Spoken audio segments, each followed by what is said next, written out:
Bismillahirrahmanirrahim. Assalamualaikum warahmatullahi wabarakatuh.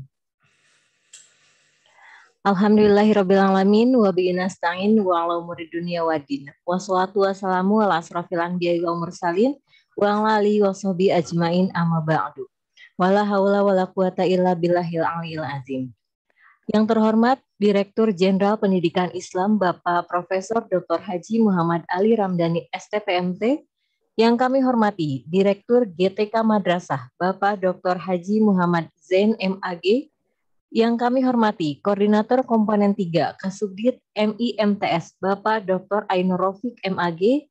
Yang kami hormati Penanggung Jawab Kegiatan Kajian Keislaman Bapak Muhammad Lutfillah MAG. Yang kami hormati narasumber pada kajian pagi hari ini yaitu Ustadz Dr. Haji Ali Permana Wiguna MAG. Segenap panitia GTK Madrasah Kajian Keislaman yang selalu berbahagia, serta ibu bapak hadirin dimanapun berada yang senantiasa dirahmati Allah. Puji syukur kita panjatkan kehadirat Allah Subhanahu wa Ta'ala yang pada hari ini seperti biasa kita masih diberikan nikmat iman dan Islam sehingga kita masih tetap istiqomah dalam berkumpul dan mencari ilmu walaupun secara virtual dalam kegiatan kajian keislaman pagi ini. Tidak lupa juga salawat serta salam semoga selalu tercurah kepada junjungan kita Nabi besar Muhammad SAW, kepada para keluarganya, para sahabatnya, dan para pengikutnya hingga akhir zaman. Semoga kita termasuk ke dalam golongan yang mendapatkan syafaat beliau di hari akhir kelak. Amin ya rabbal alamin. Ibu bapak yang dirahmati Allah, pada hari ini Selasa tanggal 14 Desember 2021, kembali lagi bertemu dengan kami. Perkenalkan kembali, saya Arni Rizka Amanda dari MTSN 4 Bandung Barat yang bertugas sebagai moderator, dan saya ditemani rekan saya, Bapak Muhammad Syarifuddin dari MAN 1 Sleman, serta Bapak ini hari ini Pak Asep Lilik ya, dan Pak Lukman sebagai hostnya. Dan untuk mengawali kegiatan hari ini, mari kita buka acara dengan bersama-sama mengucapkan basmalah dan Ummul Quran Al-Fatihah. Bismillahirrahmanirrahim. Alhamdulillahirrabbilalamin ar-rahmanirrahim maliki yaumiddin iyyaka na'budu wa iyyaka nasta'in ihdinas siratal mustaqim siratal ladzina an'amta 'alaihim ghairil maghdubi 'alaihim waladdallin. Amin. Baik, saat ini telah bergabung bersama kita narasumber hari ini yaitu Bapak Ustadz Dr. Haji Ali Permana Wiguna MAG. Assalamualaikum Pak Ustadz. Sehat ya Bapak ya? Assalamualaikum wabarakatuh. Alhamdulillah. Sehat Bapak ya, alhamdulillahirrahmanirrahim. Baik, seperti biasa izinkan saya sebelum Pak Ustadz memaparkan kajiannya, saya akan bacakan dulu kurikulum vitae beliau. Nama Dr. Haji Ali Permana Wiguna MAG, tempat tanggal lahir Sampit 3 April 1975, status berkeluarga dengan 1 istri, 4 anak. Saya nggak salah baca ya Pak ya? Betul ya? Betul. Alamatnya di Jalan Muhammad Yosef nomor 10 Baamang Hulu, Sampit, Kalimantan Tengah. Pendidikannya SD 6 Sampit, MTSN Sampit, MAN Sampit, Kota Waringin Timur, IAIN Malang atau Win Maulana Malik Ibrahim Malang, Universitas Muhammadiyah Malang, Universitas Muhammadiyah Yogyakarta. Pendidikan kader Mufasir Angkatan 9 di Pusat Studi Al-Quran PSK Jakarta. Pengalaman kerja beliau juga sangat banyak, dan pengalaman lainnya juga beliau sebagai asesor sertifikasi guru, dan banyak buku yang sudah beliau terbitkan. Di antaranya ialah isu-isu kontemporer pendidikan Islam, kisah-kisah inspiratif, kuliah, kerja nyata, mudah belajar ilmu mewaris, tarekat dan partai politik, iman sebagai basis psikologi. Ya Allah subhanallah, banyak sekali ya. Dan satu lagi masih direvisi apa ya, memahami Muqasid al-Syariah. Itu dia beberapa karya beliau. Jika Ibu Bapak berminat bisa langsung menghubungi Pak Ustadz ya nanti. Baik Pak Ustadz, hari ini saya melihat temanya tentang ayah ya Pak Ustadz ya. Biasanya kalau Ibu sudah sering ya. Nah sekarang mungkin ada sudut pandang lain yang akan kita bicarakan hari ini, yaitu tentang ayah. Yang bagi saya sendiri ayah itu seperti apa? Cinta pertama ya Pak ya? Atau gambaran idealis laki-laki yang sangat ideal bagi seorang perempuan. Baik Ibu Bapak hadirin yang dirahmati Allah, tanpa panjang lebar lagi kita langsung menyimak paparan beliau. Kepada Pak Ustadz Ali Permana kami persilahkan. Baik, terima kasih Ibu Moderator Bu Arni Amanda yang telah memberikan kesempatan. Assalamualaikum warahmatullahi wabarakatuh. Bismillahirrahmanirrahim. Alhamdulillahirabbil alamin. Wassalatu wassalamu ala asrofil anbiya'i wal mursalin. Nabiyina Muhammadin wa ala alihi wa sahbihi ajma'in. Yang terhormat Bapak Dirjen Pendidikan Islam, yang saya hormati Bapak Direktur GTK Madrasah, yang saya hormati Bapak Koordinator Komponen 3, yang saya hormati Bapak Penanggung Jawab kegiatan keislaman GTK Madrasah, Bu Sufi, kakak kelas saya yang selalu eksis, yang saya hormati kawan-kawan sekalian, guru-guru madrasah, ustadz dan ustadzah yang bergabung dalam kajian ini. Dan tentu juga yang saya hormati Ibu Moderator yang telah memberikan kesempatan kepada saya untuk menyampaikan sedikit, kita berbagi barangkali sedikit yang saya miliki. Puji syukur hadirat Allah Subhanahu wa taala, kita bisa hadir alhamdulillah dalam keadaan sehat walafiat, dalam keadaan bahagia, menyenangkan. Mudah-mudahan sudah Covid semakin melandai, mungkin pendidikan kita di madrasah juga insya Allah akan semakin menuju kepada kenormalan, ya, menuju normal. Mudah-mudahan di semester 2 ini bisa normal. Allah memberikan kepada kita kesehatan, kesempatan yang luas. Alhamdulillah kita dalam keadaan selalu sehat, tenang, aman, dan kita juga mungkin ikut berbelasungkawa dan ikut merasa sedih kepada sebagian masyarakat kita yang saat ini tertimpa musibah Gunung Merapi. Sebagian, tapi yang parah kemarin ada Gunung Semeru ya meletus. Ya, ada lebih mungkin sudah 50 orang informasinya yang sudah diwafatkan oleh Allah.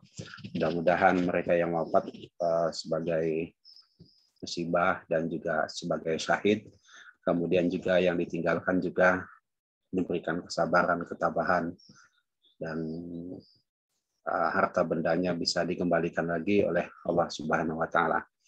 Karena Semeru ini juga begitu dekat rasanya dengan saya. Jadi merasa kebetulan sudah pernah sampai ke puncak ya. Jadi kalau Malang mungkin tidak terlindungi karena apa namanya kawahnya itu agak dari Majang. Bagian Malang malah terlindungi.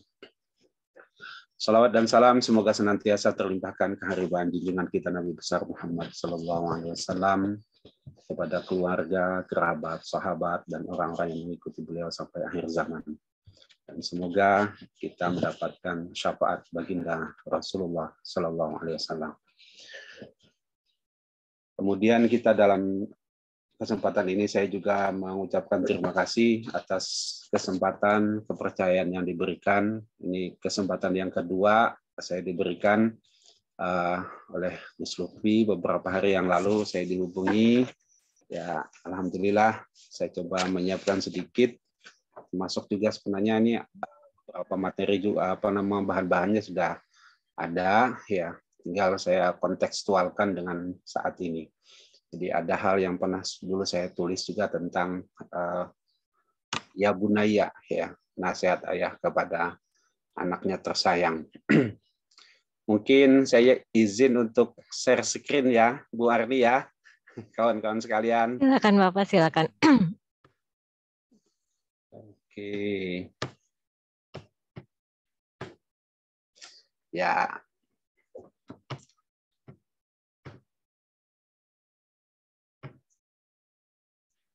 Udah bisa kelihatan, Ibu Moderator, kawan-kawan sekalian? Bisa kelihatan ya? Sudah Pak, sudah terlihat. Oke, baik. Ini ada judul nasihat ayah pada anaknya tersayang. Kajian singkat ayat-ayat ya bunaya dalam Al-Quran.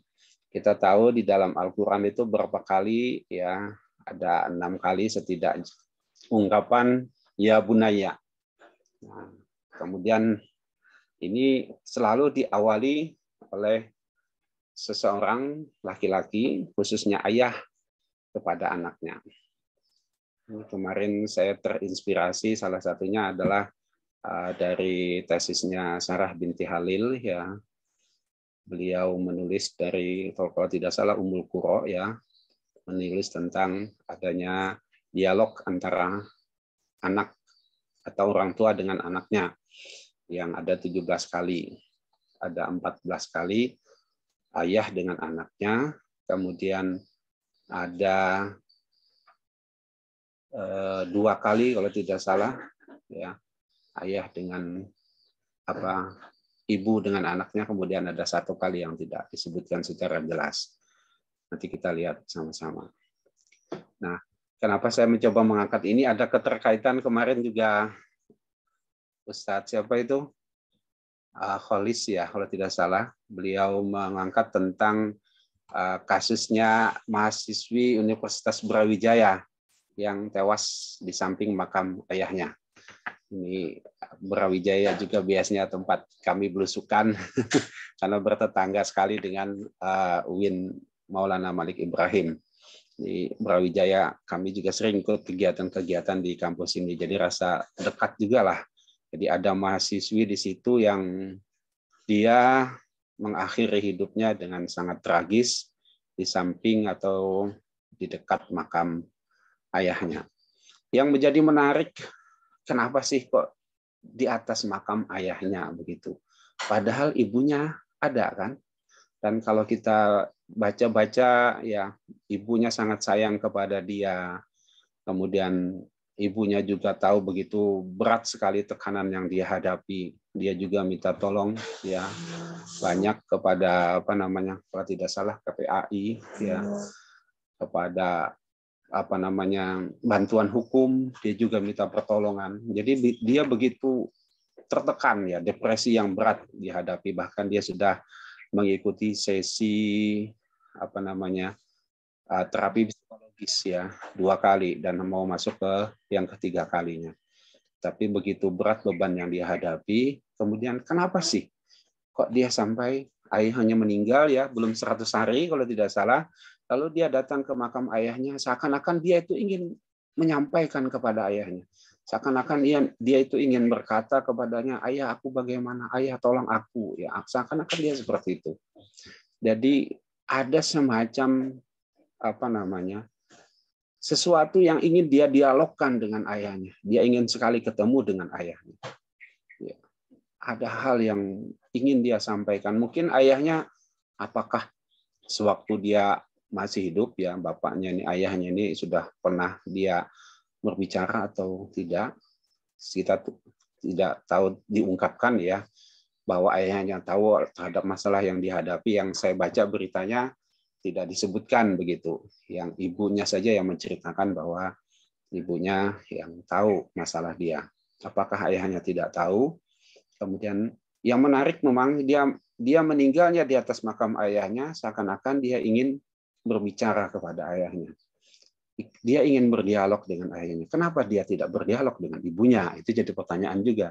Karena ibunya bilang cukup tertutup, ya, dengan ibunya juga. Kadang-kadang hanya ibunya datang ngasih makan, itu pun kadang tidak dimakan sama dia. Kemudian ibunya seringkali berpesan, nak hidup ya nak, ya hidup ya nak, temani ibu. Ternyata dia tidak kuat. Nah, kalau kita telusuri, ya, begitu sebenarnya peran ayah dalam pendidikan dan perawatan, ya, perawatan anak, ya, dalam hal kasih sayang itu sangat besar. Nanti kita bisa telusuri tadi. Jadi ini menjadi satu hal yang menarik bagi kita. Kenapa dia meninggal di atas makam ayahnya begitu. Nah, kehadiran seorang ayah dalam pengasuhan dan pendidikan anak cukup menjadi perhatian publik, ya. Dulu pernah ada petisi yang dikeluarkan oleh change.org yang meminta dukungan tolong berikan cuti ayah untuk kelahiran anaknya. Terus jadi ketika seorang ibu itu sudah mulai tanda-tanda melahirkan itu sudah mulai muncul ya, katakanlah mungkin sudah ada pembukaan begitu, maka diminta supaya ayah itu juga mendampingi istrinya ya. Ya, jadi suami mendampingi istrinya supaya nanti bisa sama-sama menyambut kelahiran anak mereka. Itu sempat ada petisi dulu itu.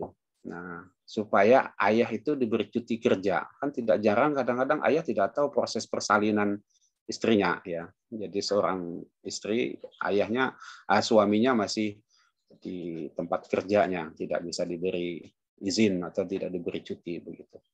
Ini sebenarnya besar sekali ya, ketika bahkan kita sudah tahu ya, perawatan pertama ibu, kemudian ada inisiasi dini dan seterusnya, begitu dekat si bayi itu kepada ibunya. Nah, ini juga sebenarnya peran atau kedekatan kepada ayahnya juga, si bayi juga diminta, masuk nanti ketika dia menjadi anak-anak. Kemudian ada himbauan dari mantan menteri kita, Pak Anies Baswedan, ya, beliau Menteri Pendidikan Dasar dan Menengah dan Kebudayaan dulu. Nah, beliau meminta kepada orang tua agar mendampingi anaknya di hari pertama masuk sekolah. Ya, jadi bagaimana seorang ayah, di sini bahasanya orang tua. Tapi kalau kita ketemu, ya saya pernah antar anak saya sekolah itu pada saat ada rapat atau pertemuan orang tua. Itu kebetulan yang pada saat itu, ini kebetulan aja mungkin di kelas anak saya, yang bapak-bapaknya cuma saya sendiri waktu itu. Yang lainnya ibu-ibu semua ini. Ini kayak Bu Arni, mungkin Bu Arni yang lebih cenderung ya ke anak itu kan. Nah, sekolahnya ngantar dia, ada mungkin ada rapat, nah ibunya yang datang. Ada kecenderungan seperti itu. Saya pernah ya, saya sendiri saja waktu itu yang laki-lakinya, semuanya ibu-ibu waktu itu. Nah, ini juga menarik, ada himbauan ya untuk mendampingi anaknya di hari pertama masuk sekolah. Saya pernah mendengar cerita salah seorang dosen waktu itu, beliau menjadi asesor di, saya kebetulan juga ngajar di S3P Muhammadiyah Sampit ya, selain ngajar di MAN. Nah, waktu kami akreditasi, beliau cerita karena beliau pendidikannya di Jepang.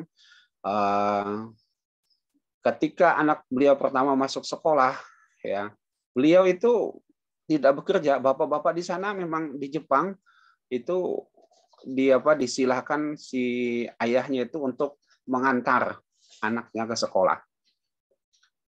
Nah, setelah mengantar, kata beliau, ya selesai, lalu beliau ke kampus karena beliau sambil mengajar juga di sana sambil kuliah. Ternyata yang beliau tidak duga itu adalah kawan-kawan di kantor, di tempat kerja ya, di kampus itu menyambut, menanyakan, bagaimana anaknya sekolah, bagaimana gitu. Ditanya pada selamat ya begitu. Jadi ketika dia sudah mengantar anaknya sekolah, ketika dia ke tempat kerja, ternyata masyarakat Jepang itu punya kebiasaan ya menyambut besar kepada anak yang diantarkan orang tuanya ke sekolah dan kepada ayah yang mengantarkan anaknya ke sekolah. Jadi ada semacam kebanggaan, senangan, ucapan selamat kata beliau yang tidak pernah saya alami di Indonesia. Kalau kita ngantar ya ngantarlah gitu ya. Kalau di Jepang berbeda sekali. Baik, kemudian beberapa kajian menunjukkan bahwa kedekatan ayah dengan anak, mereka memiliki hubungan yang positif dengan kebahagiaan anak, baik secara langsung maupun dalam waktu yang lama atau mendatang. Jadi perlu adanya bangunan kedekatan ya, kedekatan seorang ayah kepada anaknya. Kalau ibu sudah mesti dekat ya, sudah mesti dekat sejak awal dia awal penciptaan dia sudah dekat, bahkan di dalam rahim ibunya. Nah, itu sudah dekat secara emosional, sudah sangat dekat.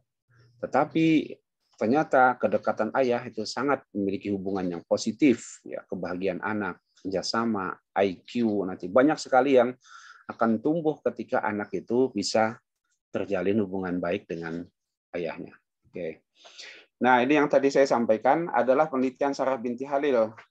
Ya, Sarah binti Khalil, beliau menulis tentang dialog orang tua dengan anaknya yang disebutkan ada 17 kali.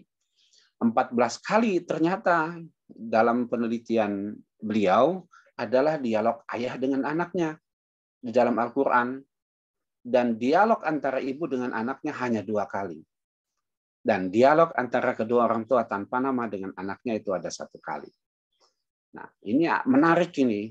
Kenapa sih kok banyak di dalam Quran dialog ayah dengan anaknya? Dialog ibu dengan anaknya hanya disebutkan 2 kali. Ya, kita bisa menangkap bahwa itu betapa penting, ya, betapa utamanya ayah itu berdialog dengan anaknya. Ya, kalau ibu secara emosional kedekatannya sangat dekat, ya, bahkan hampir tidak bisa dipisahkan. Tidur pun dia bersama ibunya si anak, ya. Nah, inilah kehadiran ayah dalam pengasuhan anak sangat penting.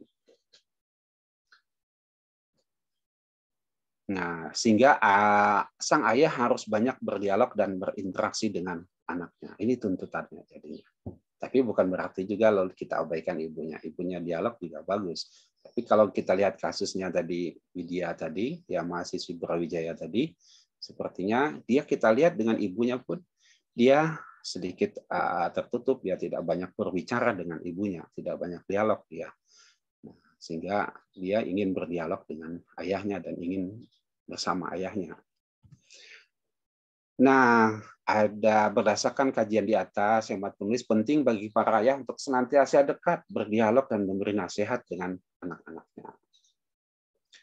Nah, lalu penelusuran penulis terhadap ayat-ayat Quran yang mengungkapkan ketika orang ayah itu mau berdialog atau ketika ada dialog ya orang tua dengan ayahnya, maka ada ungkapan ya bunayya, wahai anakku sayang, atau disebut juga wahai anakku yang kusayang. Itu menunjukkan kemungilan, menunjukkan kehangatan, menunjukkan kedekatan, ya, menunjukkan hubungan emosional yang sangat dekat. Ya bunayya, jadi sangat mesra, ya, panggilan yang sangat mesra. Dan ternyata itu diawali ketika akan berdialog. Nah, di sini dicoba menelusuri apa sih makna ya bunaya yang diungkapkan oleh seorang ayah kepada anak-anaknya dalam Al-Quran. Ini kalau ditelusuri ada 6 kali, ya.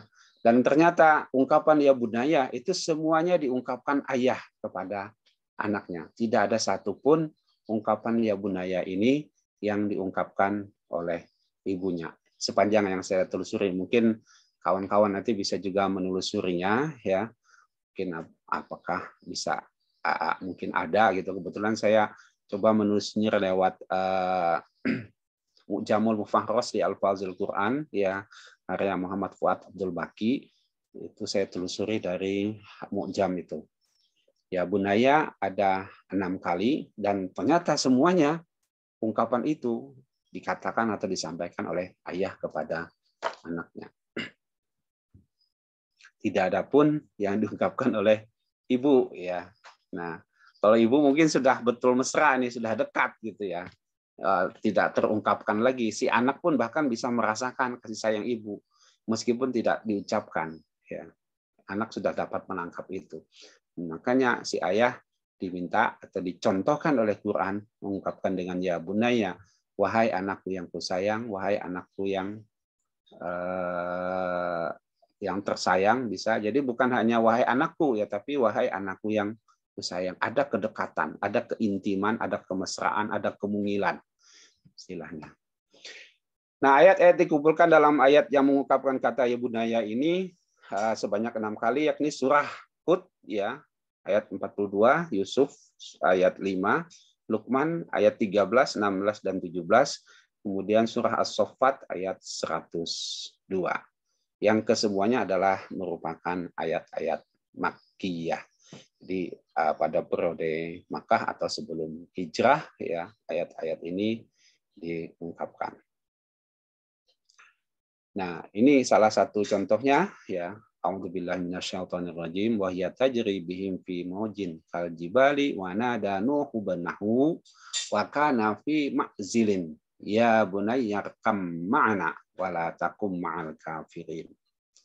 Dan bahtera itu berlayar membawa mereka dalam gelombang laksana gunung. Ketika peristiwa banjir bahnya yang dialami oleh umatnya Nabi Nuh, kemudian mereka membuat perahu, lalu masuk ke dalam perahu, lalu terjadi hujan yang lebat, lalu kemudian mengangkat perahu itu dan tenggelam. Nah, anaknya, ya ada anaknya Nabi Nuh yang dia tidak mau bersama Nabi Nuh. Lalu Nabi Nuh memanggil anaknya yang sedang berada di tempat yang jauh dan terpencil. Kemudian ya bundaya rekam ma'ana wala takum ma'al kafirin. Wahai anakku yang kusayang. Terjemahannya wahai anakku yang kusayang atau anakku yang kusayangi. Naiklah ke kapal bersama kami dan janganlah kamu berada bersama orang-orang kafir. Ini menunjukkan meskipun anaknya Nabi Nuh itu mengingkari ya ajaran-ajaran yang disampaikan oleh Nabi Nuh, tapi beliau tetap sabar dan sayang dengan anak beliau. Ini menunjukkan begitu besar kasih sayang beliau kepada anaknya. Dan ternyata anaknya tidak mau sehingga tergulung-gulunglah di dalam ombak, akhirnya tidak kelihatan lagi oleh Nabi Nuh. Kemudian ada lagi qala ya bunayya la taqsus ru'yaka ala ikhwatika fayakidu laka kaida inna syaitana lil insani aduwwum mubin. Dia ayahnya berkata, wahai anakku, janganlah engkau ceritakan mimpimu kepada saudara-saudaramu. Mereka akan membuat tipu daya untuk membinasakanmu. Sungguh setan itu musuh yang jelas bagimu. Ini kita tahu mimpinya Nabi Yusuf yang dia melihat 11 bintang ya. Kemudian dia diminta dan bintang itu tunduk atau sujud kepadanya. Lalu dia diminta oleh Nabi Yakub, jangan menceritakan ya, kata Nabi Yakub, jangan engkau ceritakan mimpimu kepada saudara-saudaramu. Ini nasihat. Jadi diawali dengan ya bunaya, wahai anakku yang kusayang. Mohon maaf. Kita tahu betul bagaimana kasih sayang yang besar, begitu cintanya Nabi Yakub kepada anak beliau Yusuf ya. Karena ibu mereka meninggal ketika melahirkan Bunyamin, sehingga Nabi Yusuf dan Bunyamin tidak memiliki ibu, beda dengan saudaranya yang lain. Nah, begitu besar kasih sayang Nabi Yakub, lalu diawalilah memberikan nasihat, berdialog dengan anaknya dengan wahai anakku yang kusayang. Kemudian ada juga ketika seorang yang bijaksana ya Luqman Al-Hakim, ketika beliau ingin menasihati, memberikan dialog juga kepada anaknya, diawali juga dengan ya bunayya. Wa idh qala Luqman li ibnihi wa huwa ya'izuhu ya bunayya la tusyrik billah innasyirka la zulmun 'adzim. Dan ingatlah ketika Luqman berkata kepada anaknya di waktu ia memberi pelajaran kepadanya, hai anakku, janganlah kamu mempersekutukan Allah. Sesungguhnya mempersekutukan Allah adalah benar-benar kezaliman yang besar. Ini nasihat ya, tadi ada ketika mengajak anaknya untuk masuk ke kapal Nabi Nuh, kemudian ketika juga menasihati anaknya supaya jangan menceritakan mimpi. Nah, ini nasihat supaya jangan musyrik, jangan melakukan tindakan syirik ya. Sehingga Luqman menasihati anaknya juga dengan kata ya bunayya, wahai anakku yang kusayang. Sangat dekat ya. Jadi ada kedekatan, dibangun dulu kedekatan emosional kepada anak. Ada frekuensi yang sama dulu, dia turunkan dulu frekuensinya sama dengan anaknya, tunjukkan kasih sayang kepada anaknya, baru dia menyampaikan nasihat. Nah, begitu juga nasihat berikutnya. Ya bunayya innaha in takum mithqala habatin min khardalin fatakum fi sakhratin aw fis samawati aw fil ardh ya'ti bihallah innallaha latifun khabir. Man berkata, wahai anakku, sungguh jika ada sesuatu perbuatan seberat biji sawi dan berada dalam batu atau di langit atau di bumi, niscaya Allah akan memberinya balasan. Sesungguhnya Allah Maha Halus, Maha Teliti. Ini nasihat yang sangat luar biasa, bahwa apa saja yang dilakukan akan mendapatkan balasan. Nah, kemudian kita lihat Luqman Al-Hakim juga mengawalinya dengan ya bunayya, kedekatan yang sangat kepada anaknya. Ada lagi yang berikutnya, Luqman Al-Hakim memberikan pelajaran lagi kepada kita. Ya bunayya aqimis shalah wa'mur bil ma'ruf wanha 'anil munkar wasbir 'ala ma asabak inna dzalika min azmil umur. Wahai anakku yang kusayang, laksanakanlah sholat dan suruhlah manusia berbuat yang ma'ruf dan cegahlah mereka dari yang mungkar dan bersabarlah terhadap apa yang menimpamu. Sesungguhnya yang demikian itu termasuk perkara yang penting. Nah, ketika mengajak atau menasehati kepada anak untuk melakukan kebaikan, melakukan sholat di sini secara khusus, ya, mengajak yang ma'ruf dan mencegah yang mungkar, maka dibangun dulu emosional yang dekat kepada anak. Dibangun perasaan yang sama, bangun kedekatan, bangun rasa kasih sayang kepada anak. Emosional, ya secara emosional baru rasionalnya masuk.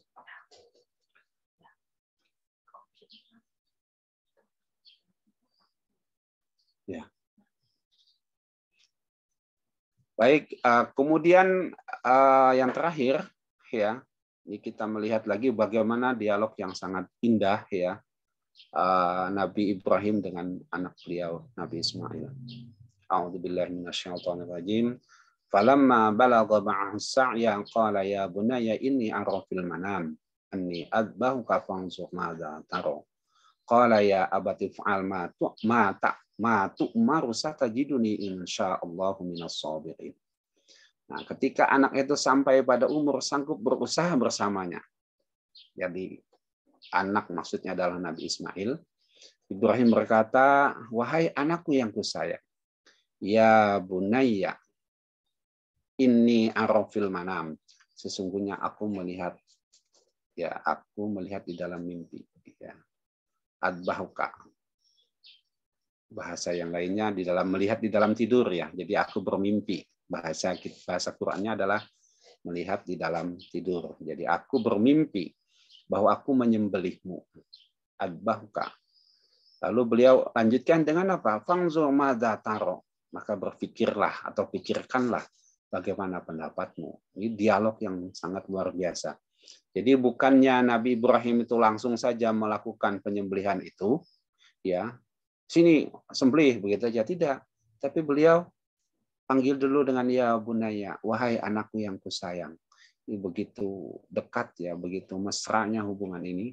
Kemudian beliau ikuti juga dengan emosionalnya dapat, kemudian masuk lagi hal yang rasional. Fangzur madza taro.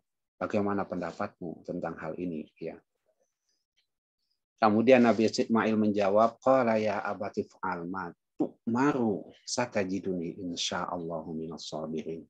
Kemudian Ismail menjawab, wahai ayahku, lakukanlah apa yang diperintahkan Allah kepadamu. Insya Allah engkau akan mendapatiku termasuk orang yang sabar.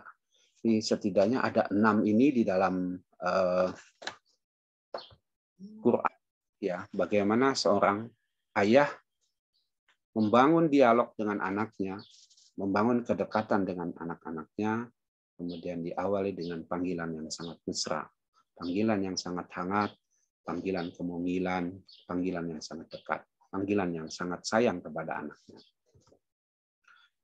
Nah, di sini disebutkan bahwa ungkapan ya bunaya diungkapkan seorang ayah kepada anaknya adalah ungkapan kemungilan, kemesraan, kecintaan, dan penuh rasa kasih sayang. Oleh karena itu, ungkapan ini bisa diartikan wahai anakku sayang atau anakku yang tersayang, yang menunjukkan betapa besar kasih sayang, kedekatan, kemesraan, dan kecintaan seorang ayah pada anaknya. Baik anaknya itu masih kecil, seperti Luqman, yaitu masih kecil, kemudian remaja, itu sudah berangkat sedikit, seperti Nabi Ibrahim kepada Ismail, ya. Kemudian sudah mulai dewasa, itu kan Nabi Nabi Nuh, ya. Itu sudah mulai dewasa. Kalau yang tua itu ada juga, tapi ungkapannya agak sedikit beda, bukan ya bunaya, tapi ya baniya. Saya juga belum paham persis masih ungkapan ya baniya ini, apakah nanti maknanya sama dengan ya bunaya. Itu diungkapkan oleh Nabi Yakub ya kepada anak-anak beliau yang sudah dewasa, bahkan sudah tua. Beberapa konteks dari ungkapan ya bunaya diucapkan seorang ayah kepada anaknya ketika memanggil anaknya agar naik perahu, ketika menyampaikan larangan, memberi nasihat, kemudian memberi nasihat untuk mengerjakan perbuatan baik, ma'ruf, kemudian juga mencegah kesyirikan, mencegah yang mungkar, kemudian ketika diuji untuk menyembelih anaknya dan meminta pendapat. Nah, kemudian apa sih manfaat kedekatan anak dengan ayahnya? Ya, menurut sebuah penelitian yang dilakukan oleh Office on Child Abuse and Neglect, mendapat kesimpulan jika anak yang dekat dengan sosok ayah dan kerap menghabiskan waktunya bersama dalam durasi yang cukup, cenderung memiliki kecerdasan IQ di atas rata-rata. Jadi anak itu biasanya ayah suka mengajak dialog ya. Saya kebetulan suka juga dengan anak saya itu harus kita ajak berbicara dia. Biasakan kalau naik kendaraan misalnya kita sambil jelaskan jalan dan seterusnya itu saya ajak anak-anak begitu. Maka dampaknya anak akan memiliki kecerdasan IQ yang di atas rata-rata. Kemudian penelitian yang lain juga menambahkan bahwa semakin dekat anak dengan ayahnya, maka semakin besar pula peluang untuk berprestasi di sekolah. Bahwa dia ada andil yang mungkin tidak begitu tampak sebenarnya secara langsung, tapi ketika dia dekat dengan ayahnya, maka itu akan membangun nanti ada percaya diri, kerjasama, ya itu termasuk hal yang sangat akan tumbuh pada anak-anak yang terbangun kedekatan dengan ayahnya. Ya. Kemudian dia juga bisa toleransi moderat, itu juga dari ayah, ya dari ayah. Kemudian Father Informant Research Alliance menyatakan bahwa anak yang dekat dengan ayahnya sejak dini akan memiliki tingkat emosi yang lebih stabil. Nah, ini kalau yang Widya tadi emosinya tidak stabil ya, entah mungkin dia terbangun atau tidak sehingga dia melakukan tindakan bunuh diri. Nah, hingga dia bisa tumbuh menjadi pribadi yang mempunyai rasa percaya diri tinggi, mudah bersosialisasi, dan terbuka pada lingkungan sosial di sekitarnya. Nah, dia nanti akan mudah, dia bisa bercerita kepada orang lain misalnya, dia bisa cerita. Kalau kita lihat Widya juga bercerita ya lewat medianya, lewat media sosialnya, dia dengan temannya juga. Saya mungkin dia tidak dapat penanganan yang lebih khusus atau apa, ya sehingga atau bebannya memang sangat tinggi ya karena 2 kali sampai menggugurkan kandungannya sehingga dia akhirnya bunuh diri ya, dan itu di makam ayahnya seakan-akan dia ingin berdialog dan berbicara dengan ayahnya. Kemudian manfaat kedekatan anak dengan ayahnya, terbentuknya hubungan yang intim dan akrab antara para ayah dengan anak. Hanya jika sampai bisa memposisikan diri bukan hanya sebagai orang tua tapi juga sebagai sahabat. Ayah bermain bersama, ya kan? Ayah bisa melihat secara objektif bakat dan minat anaknya. Kan akan nampak nanti. Dia si anak ini secara tidak langsung ditunjukkan dia bakat-bakat dia kepada ayahnya. Sehingga perlakuan ayah yang ayah berikan untuk mendidik dan mengarahkan buah hatinya pun bisa disesuaikan agar potensi anak bisa berkembang secara optimal. Ketika itu terbangun, maka bakat-bakatnya ayah dapat mengidentifikasi dan membangun, mendorong, mengembangkan bakat anak tersebut. Karena sudah terbangun dialog dan kedekatan. Nah, penutup panggilan ayah, wahai anakku yang tersayang, adalah penting dan penuh makna ketika diucapkan oleh seorang ayah kepada anak-anaknya. Karena ini menunjukkan kemesraan, kedekatan, keakraban dari seorang ayah kepada anaknya. Ungkapan wahai anakku tersayang juga membangun dan mengembangkan kedekatan psikologis antara ayah dan anak-anaknya sehingga nasihat yang diberikan menjadi membekas, banyak mengandung pelajaran dan mudah dilaksanakan. Sehingga menjadi suatu keharusan sang ayah dekat dengan keluarganya dan memberikan perhatian penuh kepada mereka. Meskipun ayah lebih banyak di ruang publik. Mungkin itulah pesannya ya, supaya ayah jangan larut dan hanyut di ruang publik. Hendaklah seorang ayah selalu dekat dengan anak-anaknya dan ketika akan memberi nasihat diawali dengan wahai anakku yang tersayang.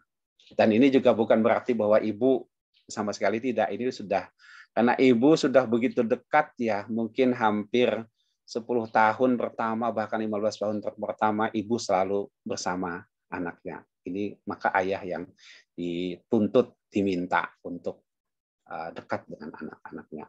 Mungkin itu yang dapat saya sampaikan. Mudah-mudahan ada manfaatnya. Kalau ada pertanyaan saya mampu jawab, saya jawab. Kalau tidak, saya nanti minta para ustadz-ustadzah yang lain saling berbagi. Demikian, terima kasih. Assalamualaikum warahmatullahi wabarakatuh. Waalaikumsalam warahmatullahi wabarakatuh. Luar biasa sekali Pak Ustadz ya.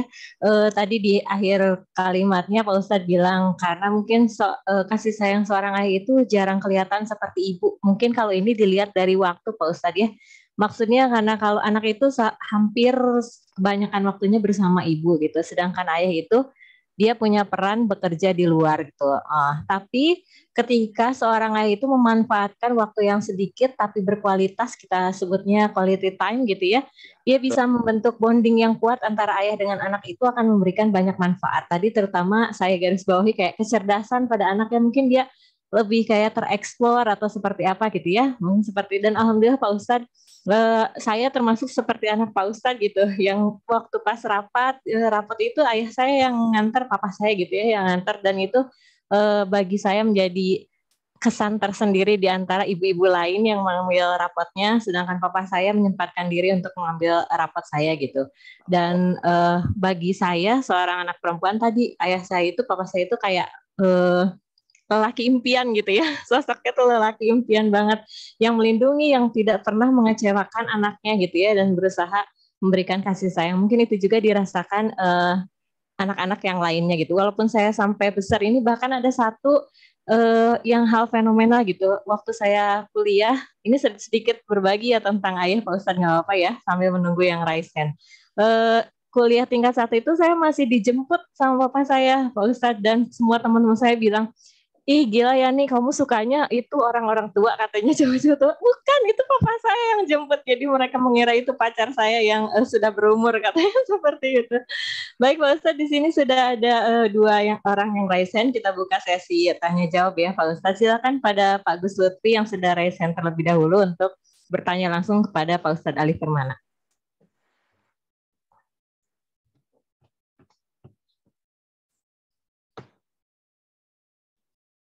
Pak Gus Lutfi, silakan di-unmute.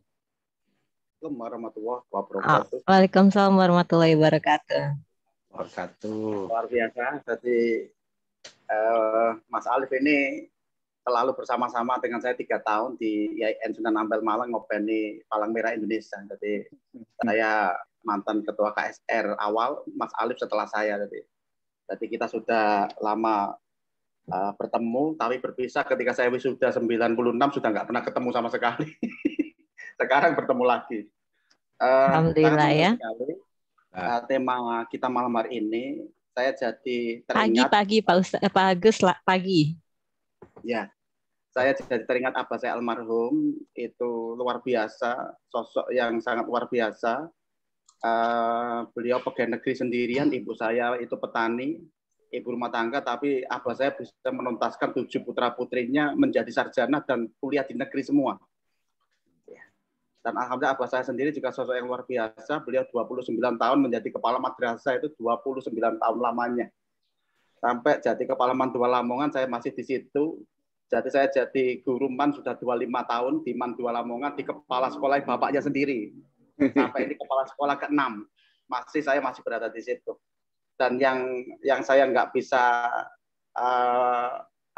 melepas wajah beliau di tahun 2003 dia pensiun, jadi dari kepala MAN 2 Lamongan, ya, itu di tahun 2003, 2004 beliau meninggal dunia dan mau berangkat khutbah Jumat, keserempet kereta api.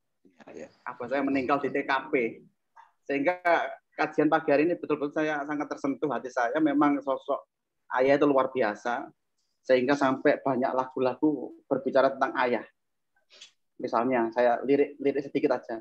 Di matamu masih terlihat selaksa peristiwa, dan seterusnya. Itu luar biasa. Tapi kalau kita lihat dalam hadis Rasulullah dikatakan al-jannatu tahta aqdamu ummahat. Surga itu di bawah telapak kaki ibu. Kenapa kok nggak telapak kaki bapak gitu? Itu yang pertama. Kemudian yang kedua, dalam hadis Nabi juga dijelaskan ketika ibu itu sama Nabi Muhammad dalam suatu hadis itu singkat ceritanya dalam hadis itu ibu disebut 3 kali ibumu, ibumu, ibumu baru ayahmu. Kemudian di syair yang lainnya ibu itu sosok yang luar biasa sampai hai manusia ya, hormati ibumu yang melahirkan. Nah ini mungkin saya perlu kita berbagi Mas Alif, jadi ini forum berbagi, maka yang disampaikan Mas Alif Firman tadi, kenapa kok surga di bawah telapak kaki ibu, terus sampai restu ibu itu 3 kali, ayah hanya 1 kali, itu maknanya apa? Saya kira itu, terima kasih. Assalamualaikum warahmatullahi wabarakatuh.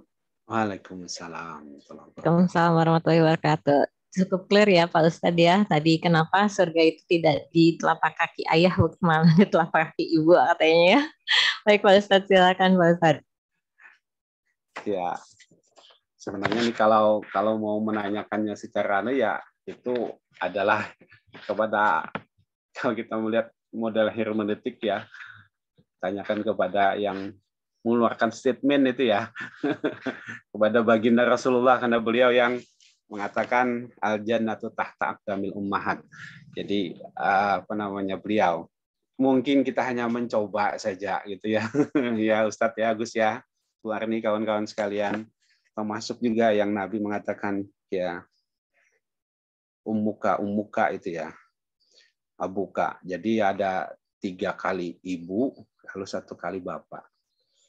Ya memang kalau peran ibu kita sangat mengakui besar sekali dalam pendidikan anak gitu ya, pendidikan atau dalam pengasuhan, karena ibu itu bagaimanapun dia sudah belahan hati belahan jiwa kepada anak itu ya. Kita ingat juga bagaimana cerita Nabi Sulaiman ya itu, atau kok saya lupa persis nih, yang bayinya itu diakui oleh wanita lain, kemudian oleh sang nabi, ya sudah kalau misalnya tidak ada ya berebut, dibelah saja bayi ini. Nah ternyata salah seorang ibunya kan langsung jangan dibelah, biar saja untuk dia saja bayinya. Nah ternyata sang nabi lalu, artinya engkau yang memang ibunya yang sayang itu kan, supaya dia tetap hidup. Nah, jadi ibu itu sudah betul. Makanya ini tanggal 22 Desember, ini sebentar lagi Hari Ibu akan dirayakan ya.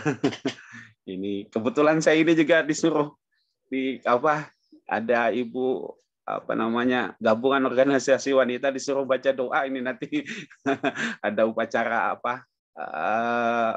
peringatan begitu. Suruh baca doa. Jadi tadi sambil malam tadi buat ini juga cari-cari teks doa juga untuk Hari Ibu. Kebetulan istri saya juga lahirnya persis 22 Desember juga. Jadi banyak ibu yang memang betul besar sekali. Jadi kalau kita lihat, kita rasakan, kita buktikan, memang ibu memang tidak bisa kita lepaskan ya, karena begitu besarnya kasih sayang ibu dan mengasihi ya, tapi tidak ingin diganti kasihnya itu. Tidak mampu juga kita mengganti ya kasih sayang ibu kepada kita. Ya. Kasih sayang ibu yang memberi tiada henti, kemudian juga tidak minta untuk dibalas. Tidak ada sama sekali bagi seorang ibu untuk membalas. Jadi kita diminta utama begitu ya, utama sekali ibu.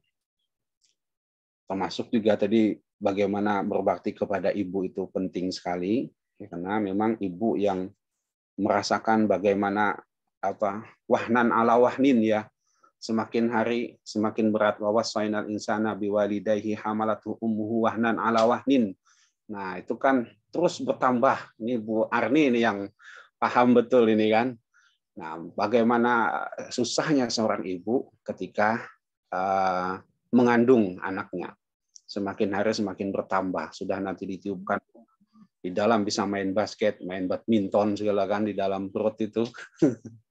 Iya, itu sedang tidur saja bisa terbangun karena si bayinya lagi aktif begitu. kadang-kadang kan menjelang subuh itu maunya tidur, ternyata yang di dalam main sepak bola malah. Nah, jadi tentu ini kalau saya melihat ini perimbangan ya, perimbangan untuk peran ayah dan ibu. Kita sudah tidak bisa menafikan lagi begitu besar peran ibu itu. Ya, dua hal ini pesan bahwa di bawah telapak kaki ibu, bagaimanapun kita kepada ibu adalah sangat dekat dan sangat emosional, kita dekat dan sangat kasih sayang. Nah, ada juga ungkapan ya, kadang ada ungkapan di kearifan lokal aja. Jadi kalau ibu itu kan lebih cenderung ada emosionalnya, kalau bapak kan cenderung rasionalnya ya. Nah, jadi bagaimana kita juga menjaga perasaan ibu dengan sangat hati-hati, dengan sangat betul-betul kita jaga perasaan ibu kita. Jadi kita sayang kepada beliau, kita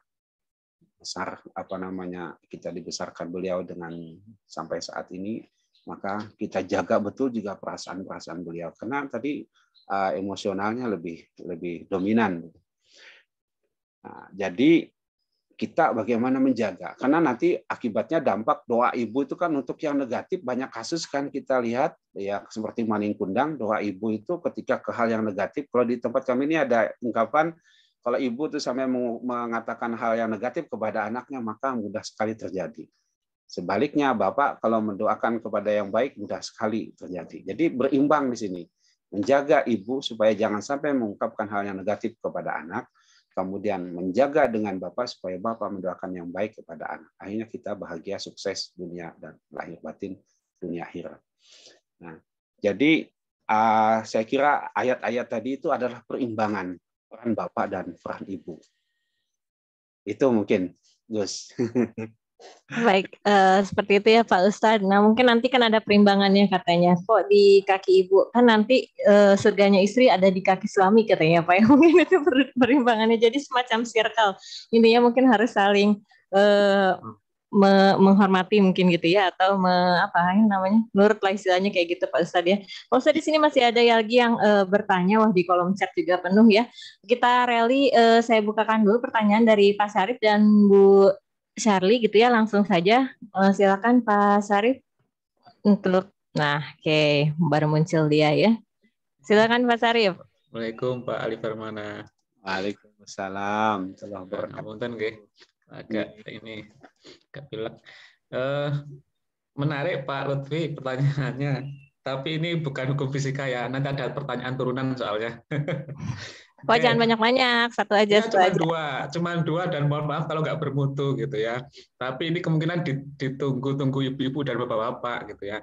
Oke, pertanyaan pertama Pak Ali Farmana.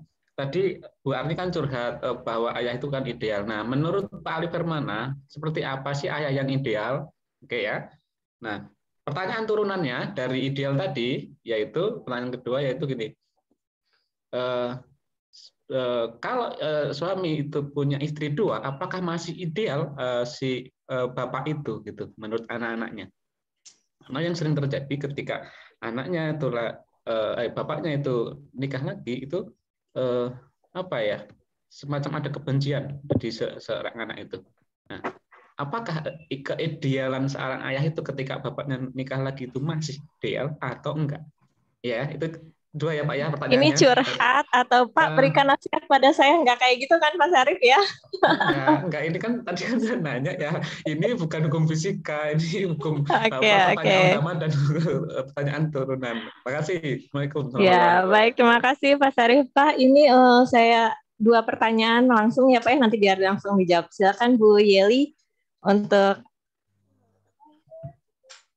memberikan pertanyaan kepada Pak Ustadz Ali Permana. Silakan Bu Yeli. Bismillahirrahmanirrahim. Assalamualaikum warahmatullahi wabarakatuh. Makasih. Waalaikumsalam warahmatullahi wabarakatuh. Pak Alif, sampai jumpa lagi Pak Alif. Ya Allah. Ini Bu Arni, Pak Alif teman saya, penyusun modul PKB Bu Arni. Wah, luar biasa ketemu lagi ya Bu ya di sini ya Bu. Lama gak ketemu, ini benar Pak Alif apa enggak nih gitu. Lihat lagi kelompoknya. Oh iya benar gitu. Alhamdulillah, sehat ya Pak ya. Alhamdulillah Bu Yeli. Semangat ya, energi. Ya, semangat Pak. Ini, Baik, Bu Yeli, silakan berikan pertanyaan pada Pak Ustadz. Begini nih Pak Alif. Nah, kalau kita lihat dari Gus Lutfi tadi dia ayah ya. Kalau saya ibu. Ibu, kaulah wanita yang mulia, derajatmu 3 tingkat dibanding ayah. Nah, sekarang begini Ustadz gitu. Peran ayah sekarang, misalnya saya sendiri nggak usah orang lain, saya nih benar-benar merasa banget nih sebagai ibu. Saya juga guru Ustadz. Jadi kita mengajar anak orang. Sementara anak kita pagi udah ditinggalkan Ustadz, belum bangun. Nah pulang kita udah nemu dia udah tidur. Sementara pagi bapaknya yang ngurus. Malah kita kesepakatan sama bapaknya, kita bagi tugas. Saya berhenti apa bapak yang berhenti kerja. Anak nggak boleh ke pembantu kita yang besarin. Akhirnya ngalah lah tuh bapaknya. Karena saya swasta ya udah saya yang ngomong anak. Coba Ustadz, bagaimana saya seorang ibu Ustadz? Jadi diambil kesimpulan bahwa kalau bapaknya ngomong satu kata, anaknya langsung berdiri Ustadz. Kalau bundanya udah banyak omongannya, ayo nak gitu, nggak didengar. Nih apa ya salah kita Ustadz ya Allah yang ibu-ibu ini. Mungkin saya aja ya Ustadz, ibu-ibu lain mungkin lain ya. Kalau saya mungkin gitu, lain tidak jauh beda Bu. Jadi omongan bapak itu memang benar-benar membuat anak itu bergerak langsung. Kalau kita, ayo nak, bentar bun. Ayo nak, bentar bun. Nah, itu apa resepnya Ustadz? Supaya kita sama dengan keluar satu kata yang mukjizat banget dari mulut ayahnya. Gitu Ustadz, itu aja. Mungkin itu ide alam ibu-ibu ya, terutama tuh saya Ustadz. Makasih Ustadz. Assalamualaikum warahmatullahi wabarakatuh. Waalaikumsalam warahmatullahi wabarakatuh. Itu Pak Ustadz 3 pertanyaan jadinya ya dari Pak Syarif dan Bu Yeli berkaitan dengan kata-kata. Ini saya jadi penasaran angkatan Pak Ustadz dengan Bu Yeli dengan Pak Gus ini apakah kuliahnya di jurusan nyanyi ya? Semuanya pada jago nyanyi. Baik Pak Ustadz, silakan dijawab pertanyaannya. Baik, terima kasih. Saya mencoba saja ini ya. Saya masih belum banyak pengalaman juga ini. Jadi kalau ayah ideal, jadi barangkali tadi kalau saya lihat ya yang membangun hubungan rasional, kemudian hubungan emosional juga kepada anak-anaknya dengan banyak berdialog ya. Jadi semacam teman lah begitu. Jadi semacam menjadikan anaknya tuh sebagai temannya bukan anaknya begitu, bukan sebagai apalagi budak misalnya kan. Jadi semacam teman. Jadi mungkin juga sekaligus Ibu Yeli tadi dibangun kedekatan seperti kawan lah begitu. Ya, mungkin yang sudah terbangun di Ibu Yeli juga di keluarga dengan bapak anak itu dengan bapaknya sudah jadi akrab begitu. Nah, nanti dia juga akan mudah ketika banyak bangun dialog, dia mudah mudah bercerita, mudah memahami, akhirnya juga mudah mengerjakan apa yang dibangun oleh ayahnya atau diperintahkan oleh ayahnya. Nah, kaitannya dengan ibu, ya mungkin apakah saya tidak tahu persis nih ya. Memang kasusnya juga sama nih. Kadang anak saya itu disuruh ibunya nggak, nanti ayah kamu yang nyuruh gitu. Nah baru dia begitu. Mungkin itu memang wilayah ibu seperti itu mungkin ya.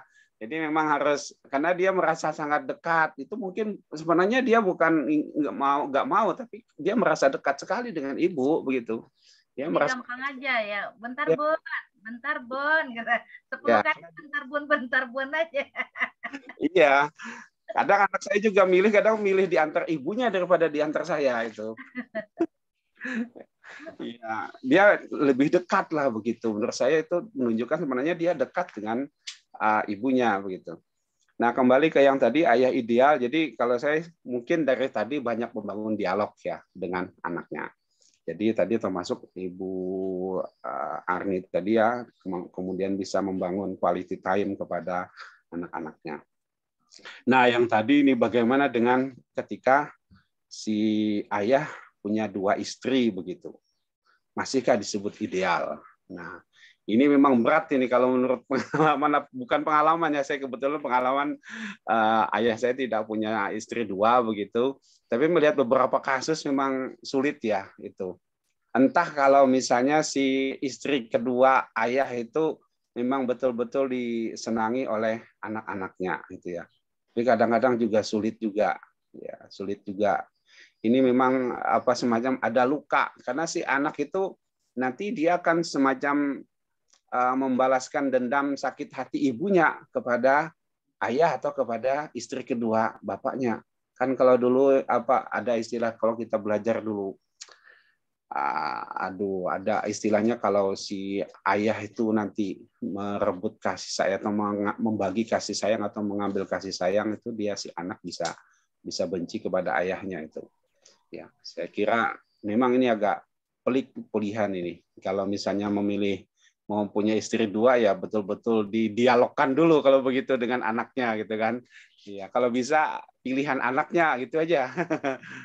Jadi si anak yang memilihkan istri kedua buat ayahnya mungkin begitu jadinya. Supaya dalam tiga mungkin Ustaz Sarif mau tuh Ustaz. Apa Bu Jeli? Ini kan pertanyaan bapak-bapak ya yang saya wakilkan sebenarnya. Ya, tapi memang sulit kalau yang saya pernah tahu begitu ya. Jadi si anak itu sulit menerima ayahnya. Si anak sulit menerima ayahnya itu punya istri kedua, ketiga, keempat. Jadi semacam ada tidak nyaman atau bahkan sakit hati begitu.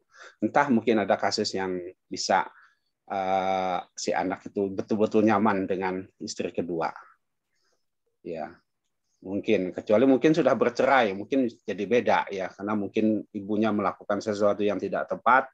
Ya saya mungkin tidak nyaman mengasih contoh. Kalau saya di sekolah biasanya langsung kasih contoh. Ya artis-artis itu biasanya kita sebutkan ini. Kenapa anaknya kok pengasuhan Aldonah kok kepada bapaknya? Ini ada kasus kalau begitu. Si ibu ini tidak layak mengasuh. Makanya Aldonahnya kepada si ayah. Makanya si anaknya nyaman dengan ayahnya. Nah ada kasus-kasus yang artis-artis yang cerai kemudian sama-sama menikah lagi, kemudian punya ibu sambung, mereka malah bisa menerima.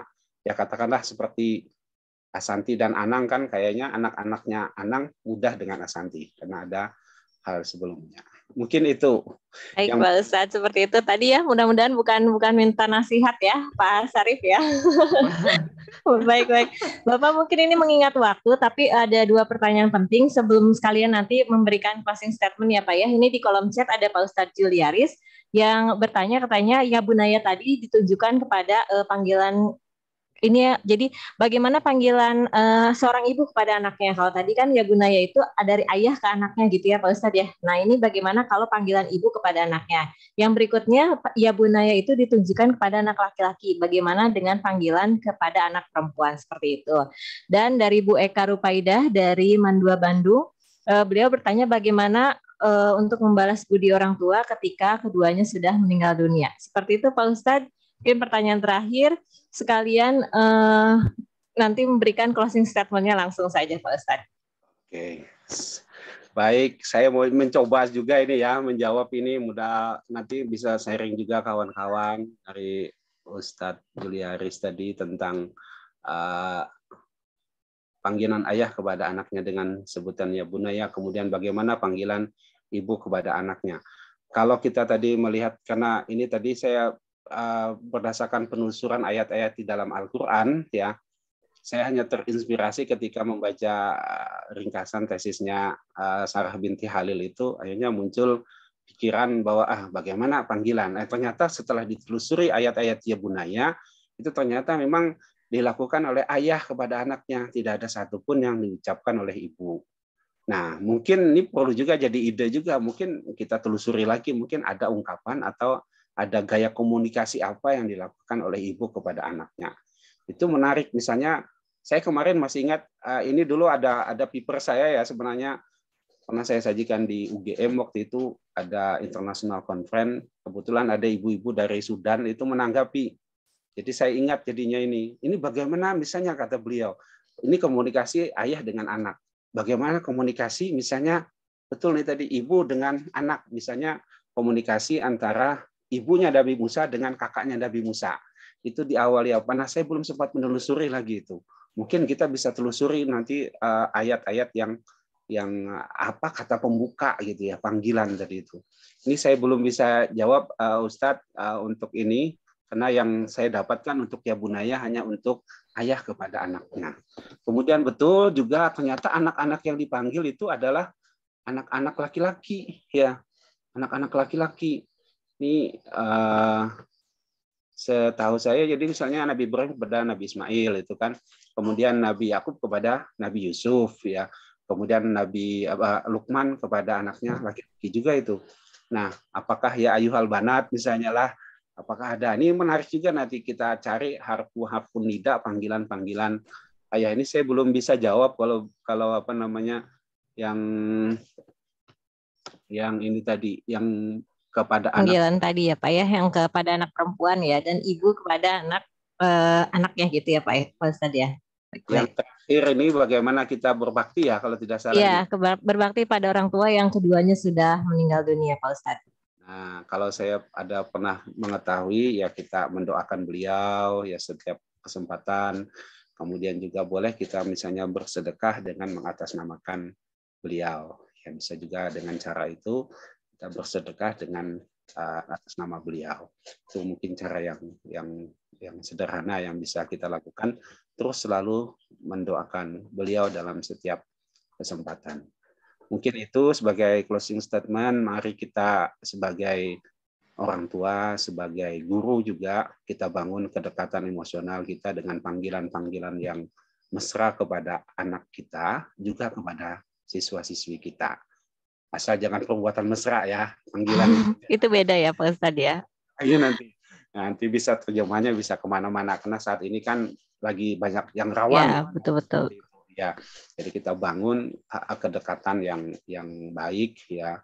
Mungkin yang sayang mungkin kita batasi lah, kadang-kadang bisa bermakna bagi kita mungkin biasa, tapi mungkin bagi yang lain tidak, atau bisa disalahgunakan. Kan? Ya, Ananda misalnya kan kita sebut ke siswa kita supaya kebangun kedekatan kepada mereka sehingga mudah kita berdialog dengan mereka. Saya juga suka dengan anak-anak itu, kalau ada apa kita sambil cerita dengan dia juga ide-idenya luar biasa anak-anak kita, karena dia medsosnya luar biasa juga. Mudah-mudahan siswa kita, anak-anak kita menjadi anak-anak yang solehah semuanya. Demikian Bu. Terima kasih. Assalamualaikum warahmatullahi wabarakatuh. Waalaikumsalam warahmatullahi wabarakatuh. Terima kasih kepada Pak Ustadz Dr. Haji Ali Permana Wiguna MAG yang sudah berbagi pada kajian pagi ini. Dan tadi kesimpulan yang bisa saya ambil, kita gunakan kata-kata pembuka. Misalnya tadi ya Bunda ya, anakku tersayang menjadi awalan dialog dari seorang ayah kepada anaknya, dan juga bisa dari seorang guru kepada siswanya, terutama dalam mengajarkan kebaikan, menyampaikan larangan, ataupun mencegah kesyirikan dan hal-hal baik lainnya. Begitu Pak Ustadz ya. Terima kasih juga para hadirin yang selalu setia menyimak kajian pagi dari pagi pukul 5.15 sampai 6.15. Kalau kita hari ini sedikit overtime ya Pak Ustadz, tidak apa-apa. Dan Ibu Bapak, hari ini itu edisi ke-99. Nah, besok kita akan masuk ke edisi 100. Mudah-mudahan narasumber Pak nanti diinfokan oleh Pak Gus Lutfi ya. Mudah-mudahan bisa hadir. Nah, kita nanti akan ada buku ya, buku untuk kajian dari 1 sampai 100 tadi. Baik, sekali lagi terima kasih pada semua para hadirin, terima kasih pada Pak Ustadz yang sudah setia menemani kami. Saya Arni Rizka Amanda dari MTSN 4 Bandung Barat selaku moderator, dan Bapak Muhammad Sarifuddin yang bertugas sebagai host hari ini. Memohon maaf apabila terdapat kesalahan dan kekurangannya. Semoga ilmu yang kita dapatkan hari ini dapat bermanfaat dan menjadi amal kebaikan bagi kita semua. Kita tutup acara hari ini dengan ucapan hamdalah dan doa akhir majelis. Alhamdulillahirrabbilalamin. Subhanakallahumma wa bihamdika asyhadu an la ilaha illa anta astaghfiruka wa atubu ilaik. Mewakili seluruh tim kajian keislaman hari ini, kami undur diri. Selamat beraktivitas. Jangan lupa selalu mematuhi protokol kesehatan. Akhirul kalam, wabillahi taufiq wal hidayah. Wassalamualaikum warahmatullahi wabarakatuh. Waalaikumsalam warahmatullahi wabarakatuh. Terima kasih Pak Ali Permana. Ya, makasih Pak Ustadz. Sampai jumpa ketemu lagi di pertemuan berikutnya.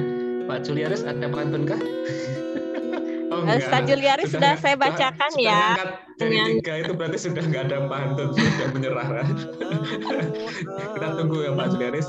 Baik Bapak Ibu semuanya, terima kasih atas. Oh, nanti di 100 katanya Pak Sarif, di 100 Pak Ustaz Juliaris memberikan pantunnya. Oh boleh, besok yang ke-100 ya, ini ke-99 ya, besok insya Allah yang ke-100. Semoga aja kita doakan Pak Direktur Jenderal bisa jadi mengisi karena dalam konfirmasi Bapak Ibu. Baik, mungkin seperti itu. Sarapan saya belum selesai ini ya. Baik Bapak Ibu, mari kita tutup sama-sama dengan hitungan mundur. Pak Julius sudah pasang ini dari tadi tuh. Kasihan. Oke ya, 3, 2, 1. Sampai jumpa. Assalamualaikum warahmatullahi wabarakatuh.